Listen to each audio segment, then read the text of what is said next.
নমস্কার, welcome to শ্রেয়সীস kitchen. আমার আজকের রেসিপি নিরামিষ পনির আলুর ডালনা। খুবই সাধারণ এই রান্নাটি আমি কিভাবে বানাই সেটাই আমি শেয়ার করছি।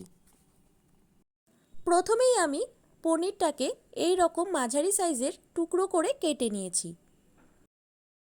আর এই দিকে দুটো আলু এই রকম ডুমো ডুমো করে কেটে নিয়েছি।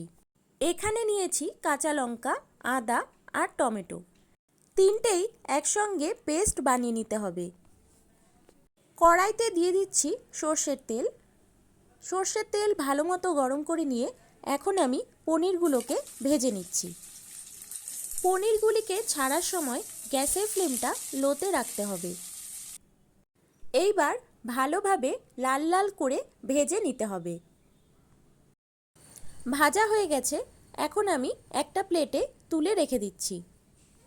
ভাজার পর পনির যদি উষ্ণ গরম জলে ডুবিয়ে রাখা হয় তাহলে পনির খুব সফট হয়।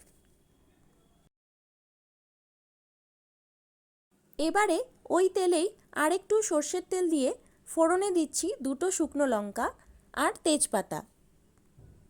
এবারে আমি এর মধ্যে দিয়ে দিচ্ছি আধা চামচ গোটা জিরে। ফোড়ন থেকে খুব সুন্দর একটা গন্ধ উঠে আসলে এখন আমি আলুগুলোকে দিয়ে দিচ্ছি। আলুগুলোকে আমি একবারেই ফোড়নের সাথে ভেজে নিচ্ছি। তোমরা চাইলে আলাদাভাবেও আলু ভেজে নিতে পারো। এর মধ্যে আমি এক চামচ নুন দিয়ে দিচ্ছি, এতে আলুটা তাড়াতাড়ি সেদ্ধ হয়ে যাবে। এবারে এর মধ্যে টমেটো, কাঁচা লঙ্কা আর আদার যে পেস্টটা বানিয়ে রেখেছিলাম সেটা দিয়ে দিচ্ছি। এখন খুব ভালোভাবে আলুর সাথে মশলাটা কষিয়ে নিতে হবে।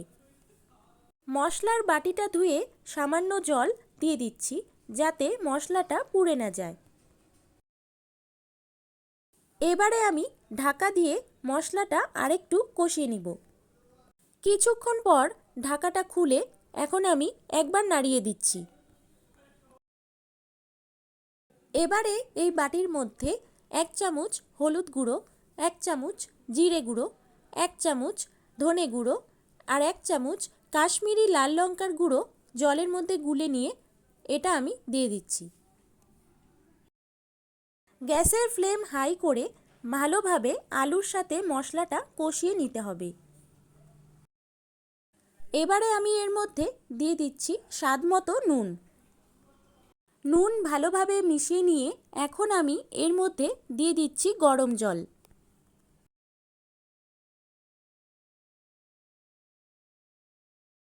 গরম জল দিয়ে কিছুক্ষণের জন্য ঢাকা দিয়ে আলুটাকে সেদ্ধ হতে দিচ্ছি।